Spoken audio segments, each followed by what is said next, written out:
dengan FMAHIR 093.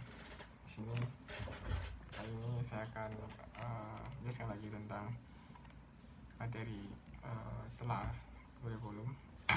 Di sini ada 4 poin ya, yaitu development, education, movement, kedua sport education, personal meaning, health related, physical fitness. Yang pertama adalah developmental education movement. Di sini saya menukil dari Kemendikbud ya, yaitu waktu Pak Anies menjabat, menyatakan strategi dalam pengembangan pendidikan itu ada 3, yaitu pertama beliau mengatakan pengembangan guru.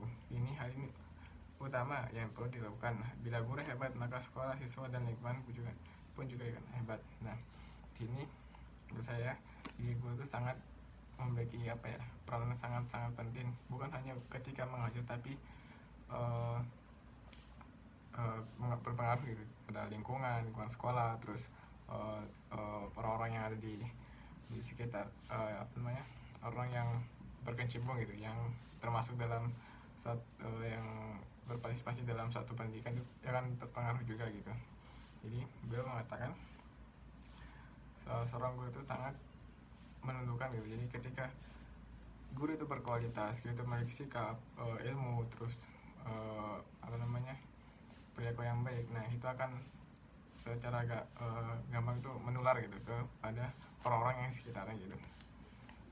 Terus yang strategi kedua adalah dalam pengembangan pendidikan adalah memperkuat peran orang tua siswa. Orang tua di sini adalah pendidikan penting yang paling tak tersiapkan. Nah, maksudnya adalah yang strategi kedua adalah pada peran orang tua. Jadi tidak hanya guru, tapi orang tua pun sangat berperan penting gitu pada peserta didik. Jadi ketika di sekolah, yang berperan penting adalah seorang guru, dia adalah orang tua keduanya. Nah, ketika di rumah, lingkungan sekitar rumahnya, nah yang berperan adalah orang tua. Jadi ketika orang itu mendidik, mengatur, mengarahkan, tidak melepaskan anaknya begitu saja secara tidak langsung, anak itu akan terdidik gitu. Jadi pola hidupnya akan terarah, dan walaupun lingkungannya mungkin tidak kondusif atau kurang bagus gitu, tapi dengan oleh orang tua, dia yang akan membatasi pergaulan anaknya gitu. Jadi setidaknya anaknya tidak terpengaruh oleh lingkungannya buruk. Itu yang kedua. Yang ketiga adalah melibatkan para siswa sebagai upaya menciptakan suasana yang menyenangkan dalam proses belajar mengajar. Nah, yang ketiga ini yang saya bisa pahami adalah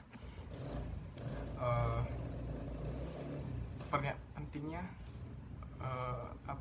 antusias dan kesenangan jiwa atau hati seorang peserta didik gitu. Jadi ketika walaupun guru sudah bagus, fasilitasnya dilengkapi, tetapi ketika pas pembelajaran peserta itu tidak bahagia, tidak senang, kurang nyaman, maka semua akan kadang sia-sia gitu. Jadi semangat anak itu untuk belajar pun akan berkurang gitu. Jadi ketika misalnya peran orang tua sudah mendukung, terus guru juga sudah berkualitas, fasilitasnya dalam sekolah sudah ada, tapi dalam pembelajaran siswa atau pendidik kurang menyenangi atau kurang nyaman dan tidak bahagia, nah itu akan sangat berpengaruh pada pola pikir anak itu gitu. Jadi ketika misalnya seorang guru sudah berkualitas, terus didukung oleh orang tua yang baik, yang mengarahkan, terus pada proses pembelajaran seorang peserta itu senang gitu, nyaman dalam pembelajaran, nah itu akan memudahkan perkembangan pendidikan gitu. Jadi kan pada intinya pada kemajuan pendidikan itu ada pada SDM-nya gitu, sumber daya manusianya. Ketika sumber daya manusianya bagus, maka insya Allah semua akan bagus juga gitu, terutama pada kualitas rakyat di suatu negara itu. Terus yang kedua adalah sport education. Dan yang saya pahami dari sport education adalah model ini mencoba mendidik siswa untuk menjadi pemain dalam artian sesungguhnya, serta membantu mereka berkembang untuk menjadi olahragawan yang kompeten, bijaksana, dan berpengetahuan dan serta antusias. Jadi dalam sport education, jadi seorang itu tidak hanya didik misalnya cara passing bola basket seperti ini, tidak, tapi dalam sport education yang saya baca adalah peserta itu siswa ya, siswa itu diajak lebih dari itu gitu. Jadi dia tidak hanya bisa sebagai pelakunya, tapi bisa juga untuk sebagai mengaturnya gitu. Contohnya ketika uh, ada event, nah dia tidak hanya sebagai bisa jadi atlet, tapi dia yang bagian panitianya, dia bagian scoring, bagian menentukan bagaimana alur pertandingan itu bagaimana, terus tahap-tahapannya seperti apa. Nah gitu. Jadi yang saya pahami adalah dalam tujuan khusus sport education itu lebih dari yang kita tahu tuh, untuk ini, untuk peserta didiknya. Dan juga mungkin dalam siswa itu terkadang mungkin ada yang dia kurang berminat dalam olahraga, tapi dia sangat berkompeten gitu pada bidang misalnya dalam organisasi kepemimpinan. Nah itu bisa manfaat itu. Jadi dia mungkin tidak bisa jadi atlet, tapi dia bisa yang mengatur pertandingan atau membuat suatu kompetisi gitu. Nah itu. Terus adalah yang poin ketiga adalah personal meaning. Nah yang saya pahami adalah dari personal meaning itu pada intinya dia lebih mengusahkan pada personal itu bagaimana dia dalam menjalani kehidupan lebih bermakna gitu. Jadi dia punya tujuan yang jelas, punya keinginan jelas, punya kehidupan yang baik, yang jauh dari hal-hal yang negatif gitu. Itu secara umum seperti itu. Dan kebalikannya adalah meaningless itu berarti dia seperti apa ya, yang hidupnya kayak nggak peduli gitu. Jadi dia melakukan apa yang dia suka gitu. Jadi terserah saya mau melakukan apa-apa, terserah saya, dan saya nggak peduli apapun itu, entah peraturan pemerintah atau apa-apa itu dia nggak peduli. Batasan-batasan yang ada dia nggak peduli, terutama batasan-batasan agama dia nggak peduli, seperti yang saya pahami. Jadi kayak dalam poin yang ketiga ini lebih menjuru ke bagaimana seorang itu memaknai suatu kehidupan gitu. Jadi dan mungkin dia punya masa lalu yang buruk, jadi sekarang dia perbaikin, dia kembali lagi, dia perbaiki yang salah-salah, dia kembali yang intinya kayak kembali ke jalan yang benar gitu, seperti itu ya. Itu lebih menghargai kehidupan dan apa ya, memiliki kehidupan yang positif gitu. Jadi ketika dalam poin ini adalah bagaimana setiap individu memiliki kesadaran sendiri masing-masing. Baik, dia tahu mana yang baik, mana yang buruk, terus mana yang harus dilakukan, mana yang harus dilakukan, seperti itu. Jadi apa, dalam kehidupan lebih bermanfaat gitu. Jadi untuk dirinya sendiri atau keluarganya atau lingkungan sekitarnya atau bahkan negaranya, seperti itu. Terus yang poin yang terakhir adalah heart rate related physical fitness. Nah dalam ini pada intinya adalah tentang kebugaran jasmani. Terus yang di sini juga dari Joko Pekik-Irianto 2004, kesegaran jasmani atau kebugaran jasmani merupakan kemampuan seseorang melakukan kerja sehari-hari serta secara efisien tanpa timbul kelelahan yang berlebihan sehingga masih dapat menikmati waktu luang. Jadi pada intinya adalah kebugarannya adalah ketika seseorang melakukan aktivitas secara terus menerus, dia tidak mengalami kelelahan yang berarti gitu.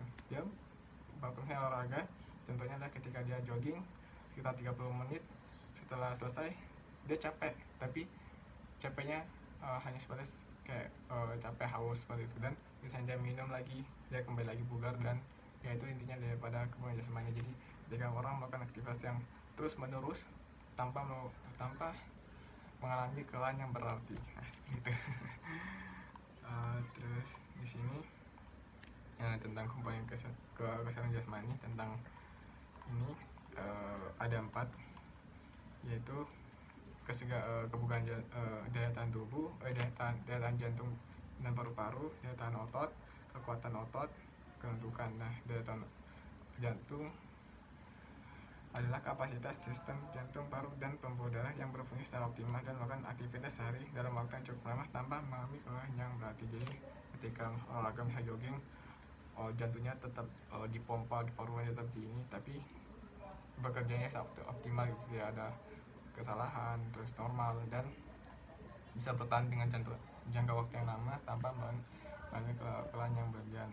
Termasuk juga daya tahan otot. Jadi ketika misalnya ketika lari, misalnya kakinya capek atau lelah gitu, tapi lelahnya hanya sedikit dan tidak berpengaruh apa gitu, hanya mungkin butuh istirahat sedikit dan bisa kembali pulih lagi. Terus kekuatan otot, jadi ketika misalnya dia memiliki tenaga yang kuat gitu. Terus sama kelentukan. Nah, kelentukan di sini berarti ketika misalnya dia contohnya bermain futsal, dia memiliki apa ya, kelentukan kudu, jadi dia dalam bergerak itu sangat fleksibel gitu. Tuh, terus di sini ada faktor-faktor yang mempengaruhi kebugaran jasmani dari Joko Perikyanto juga. Pada intinya saya simpulkan adalah yaitu pada 3 hal, yaitu makan, istirahat, sama olahraga. Nah, itu banyak itu. Jadi ketika seorang ingin menginginkan olahraga, tubuh yang bugar, itu fokus saja pada makan, istirahat, dan olahraga. Jadi pola hidupnya itu teratur gitu. Jadi makan yang bergizi, yang cukup, intinya cukup, istirahat yang cukup, olahraga yang cukup. Itu untuk orang-orang yang normal. Beda lagi dengan atlet yang mereka punya porsi latihan atau pola kehidupan yang lebih lagi dari yang orang pada umumnya gitu. Di sini sebagai contoh, yaitu beliau nyatakan pilihan latihannya adalah yang mudah dan murah. Contohnya misalnya kayak jogging atau jalan kaki, dan volumenya adalah sekitar ya mungkin 20 menitan tidak seminggu 2 kali atau seminggu 3 kali itu cukup untuk jogging gitu ya. Intinya gitu. Jadi dalam kebugaran tidak hanya terfokus pada olahraga, tapi juga pada asupan yang masuk ke dia dan pola istirahatnya, recovery-nya dia gitu. Seperti itu. Ya, mungkin itu dari saya. Maaf ya banyak kekurangan dan kesalahan dalam video kali ini. Saya Ardi. Assalamualaikum warahmatullahi wabarakatuh.